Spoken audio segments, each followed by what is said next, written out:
Install Android 11 on Sony Xperia Z5 via LineageOS 18. Please check the description for important notes and all the download links.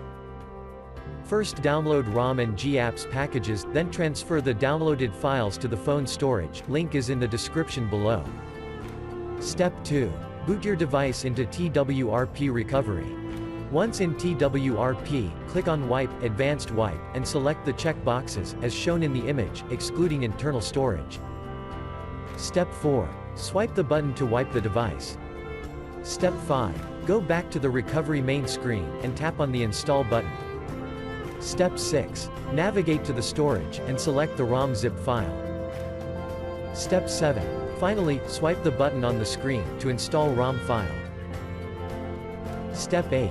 Flash the GApps zip package, in the same manner. Step 9. After GApps flashing completes, select Wipe Cache and dalvik from bottom left side of screen, and swipe to wipe. Step 10. When the flashing process is complete, hit Reboot System. That's it, you have successfully installed the ROM on your device.